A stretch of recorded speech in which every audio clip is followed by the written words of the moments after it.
It is my honor to introduce our keynote speaker, Mike Robbins. Mike Robbins is the author of 5 books, including his latest, We're All in This Together. For the past 20 years, he's been a sought-after speaker and consultant who delivers keynotes and seminars for some of the top organizations in the world. He lives in the Bay Area, and his clients include Google, Wells Fargo, Microsoft, Schwab, eBay, the NBA, New York Life, LinkedIn, and the Oakland A's, and many others. He and his work have been featured in New York Times and the Harvard Business Review, as well as on NPR and ABC News. He's a regular contributor to Forbes. He hosts his own podcast called We're All in This Together, and his books have been translated into 15 different languages. Please join me in welcoming Mike Robbins. Thanks, Jennifer. It's nice to see you and everybody here virtually. Welcome to wherever you are around the state. I'm here in my home office in the Bay Area, in Novato, California, and it's an honor to get a chance to connect with you all. Let me ask you a question. How many of you have ever had something taken away from you in your life only to realize how much you appreciated it after it was gone? Most of us, right? I mean, even especially over these last 4 or 5 months, we can mostly relate to that. So I'm going to talk a bit about 2 aspects of my work, both mindset and appreciation, but I thought I'd start by sharing a story related to that question that has a lot to do with my own life and my own work. And I've had that happen many times in my life where something's been taken away from me and then I didn't appreciate it until it was after it was gone. But probably most significantly was when my professional baseball career ended. So I grew up here in the Bay Area. I grew up actually in Oakland. I played baseball all growing up as a kid. I was pretty good at it. I actually got drafted out of high school by the New York Yankees. Didn't end up signing a contract with the Yankees at that time because I got an opportunity to play baseball in college at Stanford. Went to Stanford and got drafted out of Stanford by the Kansas City Royals. Then I did sign a pro contract at that point. Went into the minor leagues as you do in pro baseball with the Royals, and I was working my way up trying to get to the major leagues. I was a pitcher. Unfortunately for me, I went out to pitch one night. I threw one pitch. I tore ligaments in my elbow. I blew my arm out. And as you can imagine, I was disappointed. I mean, I was devastated, right? This had been the focus of my life since I was a kid. But as disappointed as I was, I started to really reflect on the experience. When I realized that my career was over, you know, I had a series of surgeries. I wasn't able to come back, but I kind of reflected back on the whole experience and I started to ask myself some questions. And one of the questions that I asked over and over again was, did I have any regrets? You know, if I could do it all over again, would I do anything different? And you know, it was interesting. I didn't regret a lot of the stuff that I thought I would have. You know, the bad games that I had or the bad pitches that I threw or the times that I got all stressed out. You know, none of that stuff mattered to me anymore. The only regret that I had was that I didn't fully appreciate it while it was happening. I was too busy trying to make it, right? I was this kid from Oakland raised by a single mom. We didn't have a lot of money. I was going to make it to the big leagues. I was going to make some money. I was going to, you know, but up to that point in my life, even though I was pretty good, I spent most of my time thinking that I wasn't good enough, comparing myself to everyone around me and literally like holding my breath, hoping that I didn't mess it up. And when it was all said and done and I hadn't made it, I thought to myself, oops, I think I missed the point. How many of you can relate to this in your own life in some way? Right? Our stories may be different, our backgrounds may be different, but one of the things that we have a tendency to do, usually with good intention, right? We want to be successful. We want our team or our firm or the people around us to be successful. We want our clients to be successful. We focus so much of our attention on where we're headed that we forget to appreciate where we are. And for me, it was a pretty painful way to learn a really important lesson at a relatively young age. Now, I didn't know the full significance of the lesson, quite frankly. You know, I had these surgeries on my arm. I wasn't able to come back and keep playing baseball, so I moved home. It was the late 90s. I got a job working in the tech world in sales, and What I noticed though, I figured that the tech world and the business world would be really different than the sports world, and it was, but I noticed a couple things that were similar that I became fascinated by when I first started working in the real world. I noticed that it wasn't always the most talented people that were the most successful, which is true in sports, it's true in business, it's true in life. I also noticed that it wasn't always the most successful people that were actually the most fulfilled. So I got really curious about that. How do you take your talent, turn it into success, and how do you take your success and turn it into fulfillment? I also noticed that it wasn't always the teams that had the most talent that were the best teams. That was true in sports, that was true in business. So after working in the tech world for a couple of years, I became so fascinated by these things. I started my consulting business 20 years ago, really with a curiosity about these things. And over the last 2 decades, what I've studied is the neuroscience of individual success and performance. What does it take for us to turn our talent into success and then have that success actually create some fulfillment and some joy in our lives? And also the social science of team success. What does it take for a team really to create a culture where people can thrive? Now look, the focus of this conference, right, is about dominating your decade. And as we all know, here we are virtually. It's been such a crazy 5 months. We really don't know what's coming in the next few days, weeks, months. Who knows with all of this? But how do we individually and for our firms, for our teams, really dominate the decade? So we're going to focus on 2 aspects of my work here in my brief comments to kick things off this morning. We're going to focus on mindset and appreciation. 2 things that I've studied in lots of different ways, but when we really can expand our mindset and pay attention to bringing forth more of a growth mindset, as well as lean on the power of appreciation, those 2 things can really allow us individually and collectively to dominate our decade, win our day, make sure that we can navigate through the challenges and changes that are happening right now, take care of our clients. There's so many things that come from it. So let me ask you this, and I'd love for you to use the chat function right here in Zoom if you can, and make sure you click on all panelists and all attendees if you chat in response to this. What are some things right now for you personally, for your team, for your firm, for the work that you do, even for your clients? What are you finding most stressful and most challenging right now? Given everything that's going on, given kids going back to school and trying to navigate virtually connecting with clients and all these things, again, use the chat function if you can and just type in, what are some things that you're finding challenging, right? Time management, maintaining focus, absolutely, right? And if you click all panelists and all attendees, everybody can see what you chat. Miss speaking to people in person, absolutely. Goals, right? Not getting myself a great assistant. What else are you finding challenging, stressful right now? For my clients, a feeling of isolation, absolutely, right? Being totally virtual, client uncertainty. I'm just reading down some of the comments. Again, you can see some of these. If people have clicked all panelists and all attendees, they go out to everybody, not knowing what's next, right? Yeah, the uncertainty of it all. I mean, again, uncertain future, whether it's for us and how we run our businesses, how we interact, how we engage, how our teams communicate, how our clients operate, even at home, lots of virtual webinars, right? We've all got a little bit of this Zoom fatigue.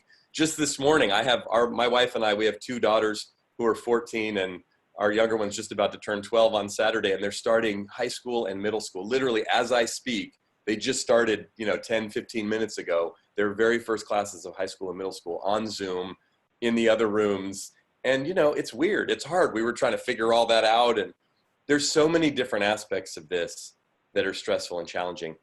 And look, we don't know where it's all leading and what's going to come next. However, one of the things that's really important for us to remember is that we're the common denominator in everything that's going on. There's so many things that we can't control right now, right? I remember many years ago, I was talking to a mentor of mine on the phone, and I was complaining to him about a bunch of things and a bunch of people who were getting on my nerves. This person's bugging me, and this thing's driving me crazy, and this, and I was going on and on. And one of the things I really appreciate about him is that I can be really honest and open. He gives me great counsel, and I was just sort of ranting about all these things that were bugging me. And after listening to me for a few minutes, he said, okay, Mike, I have a really important question to ask you. I said, what's that? He said, who's always at the scene of the crime? I said, what? He said, who's the common denominator in all of those challenges and all of those relationships and all of those situations you were just complaining about? I said, that would be me. He said, that's right. You keep thinking that if this person changed or that situation were different or this were different or this out, then everything would be better. He said, it doesn't work that way. In fact, it works the other way around. He said to me, nothing changes until you do. And it wasn't like I'd never heard that phrase before or that concept, but there was something about him really challenging me in that moment to like take some ownership, take some responsibility. I can't change other people's behaviors or attitudes. I can't change a bunch of external circumstances, but what I can change, what we can all change, is ourselves. He was basically talking to me about mindset. How are we approaching the challenges? Now, look, I'm not going to pretend to try to diminish the challenges that we're facing because they're pretty significant. I mean, if you turn on the news, the things that are happening in the world, I mean, look, right here in California, on top of everything, there's fires burning all over the place. Like, there are real significant things happening in the world with respect to the fires, with respect to the pandemic, with respect to what's going on politically, socially, what's going on economically. Again, this is not about sugarcoating any of that. This is probably, at least in my experience, the most intense time I've ever experienced, definitely as an adult and having my own business. But so there's a lot going on. However, we all have an ability to choose how we're going to relate to the challenging circumstances we're facing. There's really only two things in life that we can control: our attitude and our effort, right? How much we put into something, and the attitude or the mindset that we show up with. You know, another way to think about this, I had a friend have a conversation with me many years ago that had a big impact on me. It was not long after my baseball career ended. My friend Brian took me out to lunch and he said something to me that I never forgot. He said, Mike, look, when you go through something difficult or challenging in life, there's a tendency to ask yourself a very simple but very dangerous question. He said, you're probably asking yourself this question right now. I'd be asking myself this question if I were you. He said, but I want to warn you about it because it's dangerous. Here's the question: why did this happen to me? Or why is this happening to me? He said, it totally makes sense, right? You were working hard. I mean, look, I started playing baseball when I was 7. I got hurt when I was 23. I finally retired at 25 after a series of surgeries on my arm, right? This had been my life. He said, look, you worked really hard your whole life to do this thing. You were doing well. You were on your way and it didn't work out. He said, but if you keep asking that question, why did this happen to me? Or why is this happening to me? It's not going to help you. It's not going to empower you. It's not going to. He said, but if you change one word in that question, it'll fundamentally change the way you're relating to this challenge and any challenge you face. He said, change the word to the word for. And ask yourself, why is this happening for me? It doesn't mean you like it. It doesn't mean you agree with it. It doesn't mean you think it's wonderful. It means that you challenge yourself to look for the opportunities even in this difficulty. How's this going to make you stronger? How's this going to make you more resilient? How's this going to make you better? And as I sat there listening to Brian, I thought to myself, what is he talking about? Look, he hadn't played baseball like me. He wasn't going through the same set of circumstances I was. But I knew that he cared about me. I knew he wasn't just trying to mess with me. And I really thought about what he said. And in the coming days and weeks and months and quite frankly, years it took me to make my way all the way through that experience, I asked myself that question many times. Now, look, all these years later, I can look back and say, oh, I can see why that happened for me. Now, the more important and more challenging aspect of this for us to do from a mindset perspective is, can we be in the middle of uncertainty, like we all are? Can we be in the middle of stress and challenge and bring forth that mindset now? Why is this happening for me, for us? Not, again, to pretend that it's easy or to somehow negate the challenge or the stress or the impact of it, but to really look for the opportunity. Look, one of the things in my years of study and research on, again, the neuroscience of individual success and performance, the social science of group and team success, I have asked this question so many times of individuals, of leaders, of teams: what's the key to your success? And I've heard lots of answers, because there's not one way to be successful, as you know, right? I mean, even in an industry like yours, even with all of these people joining here today, there are different ways for you to be successful with your business, with your firm, with your practice, with what you do, with how you engage with your clients. However, of all the years of asking that question, you know what I've never heard anyone say to me in response to what's the key to your success? I've never heard anyone say, complaining. I've never had anyone say, Mike, you know what, it's amazing. I just wind my way right to the top. No, because that doesn't work, but we all do it. And right now we have justifiable things to complain about. It's just not going to serve us or our teams or our clients if we spend and waste a lot of time and energy complaining about things that we can't control. Look, one of the questions that I've been asking myself and my own team over the last 5 months is, what's the story we want to tell ourselves about how we showed up during this time when this is all over? Right? We're going to have lots of stories to tell. We already do. We're going to be telling the story of this pandemic and this whole experience for the rest of our lives.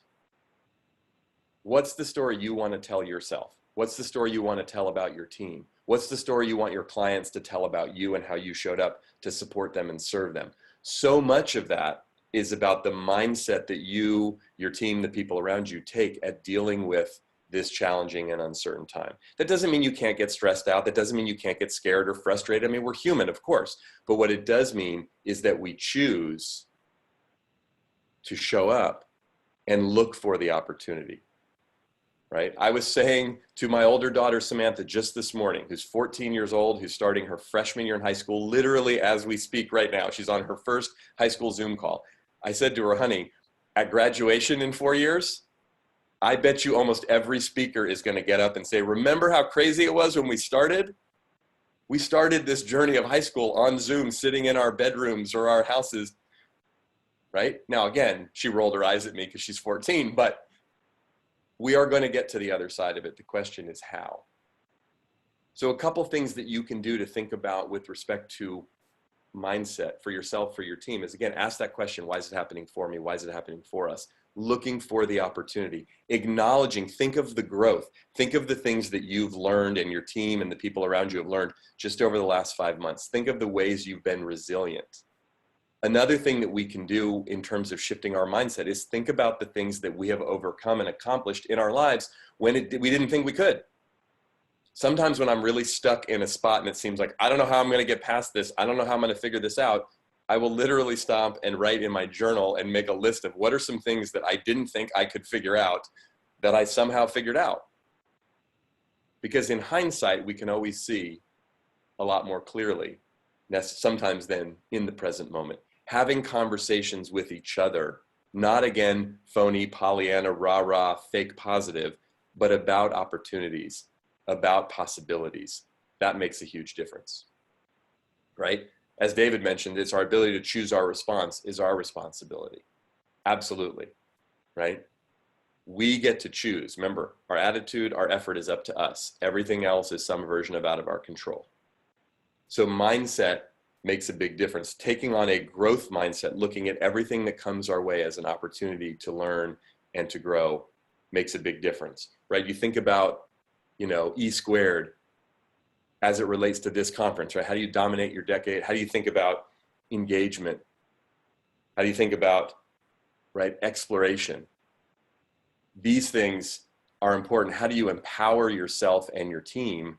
A lot of it has to do with the mindset that you bring forth. So the other piece of this that's really important, and it relates to mindset, but it has a lot to do with both how we show up and our relationships with our team, as well as with our clients, is appreciation.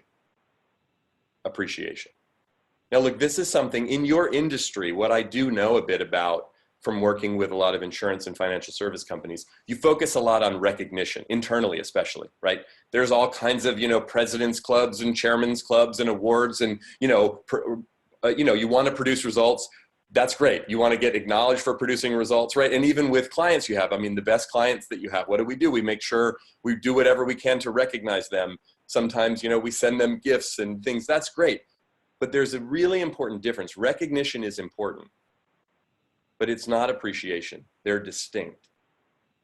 Recognition is positive feedback based on results, based on performance. So you get, chairman's club or president's club or executives clubs or whatever the heck it's called within, the world in which you operate, or if you have your own small firm, you know what I mean? You have a top salesperson, you produce some result. However, appreciation is about people. Recognition is about performance, outcome. Appreciation is about people and their value. Both of these things are important, but I'll give you an example from my baseball career of the difference between these two and why they're important. Now, whether you're a baseball fan or not, I was a pitcher in baseball. How many of you know what happens to the pitcher in the baseball game when the pitcher does not do well? You know what happens? Yeah, they stop the game.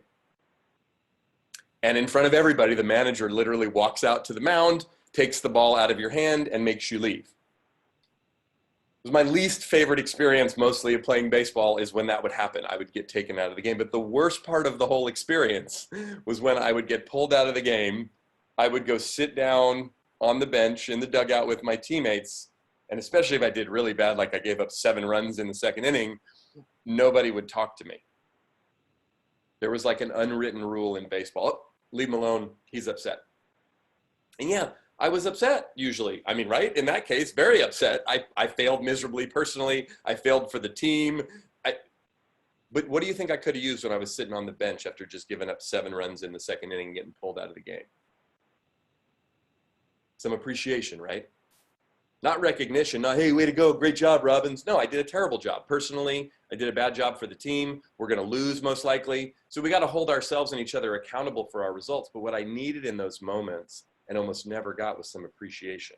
Not for my performance, but for me. Hey, man, that was rough. But you're an important part of the team. We got your back. We believe in you.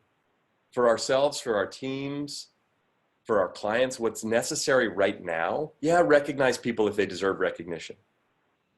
But people need always, but especially when times are tough and people are scared, they need appreciation. I heard Oprah say it this way. Oprah said, I've interviewed thousands and thousands and thousands of people in my career. I've interviewed everybody, presidents, prime ministers, celebrities, people who have gone through tragedies, people who have been incarcerated. You name the type of person, Oprah said, I've interviewed them. She said, after all these years and all these interviews, do you know that just about every single person I've ever interviewed asks me some version of the same question when the interview's over. The camera shuts off, they lean over and they say, how'd I do? Or was that okay? She said, I used to be really confused by this question, especially early in my career. I'd be talking to someone who's very successful, very accomplished, and I'd be wondering to myself, are they really that insecure? Do they really need my validation? What is that? Why are they asking me how they did? She goes, then I realized something. They're not actually asking me how they did. You know what they're really asking me, she said? Did you see me? Did you hear me? Did what I say matter to you? She said, and I agree with her, everybody's asking those questions all the time. Doesn't matter how successful they are. Doesn't matter, right? Do we see people? Do we hear people? And do we let them know they matter? The people on our team, our clients, the people that we serve, our family members, our friends, the people closest to us. In the midst of everything, can we show up and let them know they're valued and they're appreciated, irrespective of their performance? Not that we don't want people to perform well. That's not the point. But let's respond to people's performance when they do perform well. But let's appreciate people all the time. And from a mindset perspective, and from a what we can control, you and I and all of us can control how much appreciation we bring forth. And one way to tap into this is to just stop for a moment and focus on what we're grateful for. So right here, right now at 9:27 a.m. Pacific time, as we're having this virtual event, what are you grateful for right now in your life? Today on August 20th, in the midst of this pandemic, in the midst of everything that's going on, what are you personally grateful for? Are things stressful? Are things challenging? Are things uncertain? Is there a lot, right? Home and food. Absolutely, right, Mimi? What else are you grateful for? Job, health. Feel free to use the chat. And if you share it with all panelists and all attendees, then people can see it. Health, family, right? And the thing is, USA, friends, there's so many things for us to be grateful for. Does it mean that everything's perfect? No. Does it mean there's no challenges? Not at all. But we can choose to be grateful. Look, 6 months ago, before all this started, I don't think most of us were walking around going, oh my gosh, it's so great. Everything's so great. The economy's great. Hey, we can walk around. We can travel. There were so many things you and I were taking for granted 6 months ago that we didn't even know we were taking for granted. It doesn't make us bad people. It just makes us human. But if we choose and can remember to be grateful, that's one of the most important things. I'll close with one brief story related to that. I was in a cab, this was probably 10, 12 years ago in Houston, Texas. Driving back to the airport, I had just finished a speaking engagement with Chevron, and I'm in the back of the cab, and I get into a conversation with the cab driver. We start small talk a little bit, life, family, whatever the case may be. And I noticed his accent. I couldn't quite make out where he was from. And it didn't come up in the conversation. And anyway, right before we get to the airport, there was a pause in the conversation. I said, hey, listen, I've been trying to figure out the whole time we've been talking, where are you from? And he said, well, Mike, originally I'm from Ethiopia. But he told me, you know, his sons were born in Houston, and he was an American citizen. He was very proud of that. And I'm not sure exactly what prompted me to ask him this question, but I did. I said, what's your perspective on this culture, you know, American culture, given that you didn't grow up here? And he didn't say anything. And I thought, I don't know, maybe I offended him. I don't know. But we were right at the airport. He pulled the cab in, he put it in park, he turned around, he looked me right in the eye, and he said, can I be honest with you? I said, yeah, sure. He said, I think that a lot of people in this culture act like spoiled brats. I said, really, what makes you say that? He said, Mike, I'm from Ethiopia. Every day here is a good day. And as he said it, I thanked him, I paid him, I got out of the taxi to walk into the airport that day, and I thought to myself, wow, that's a really important perspective for all of us. Are things challenging for many people right now? Yes. Are they uncertain? Yeah. Is it taken a lot of all of us up to this point? Is it going to take a lot from us moving forward to navigate through this for ourselves, our teams, our families, our clients? Absolutely. But if we choose to take that growth mindset approach, and if we allow ourselves to tap into what we're grateful for and appreciate the people around us, we can definitely dominate our decade. So thank you all for having me. Have a great rest of your conference, and I wish you all the very best.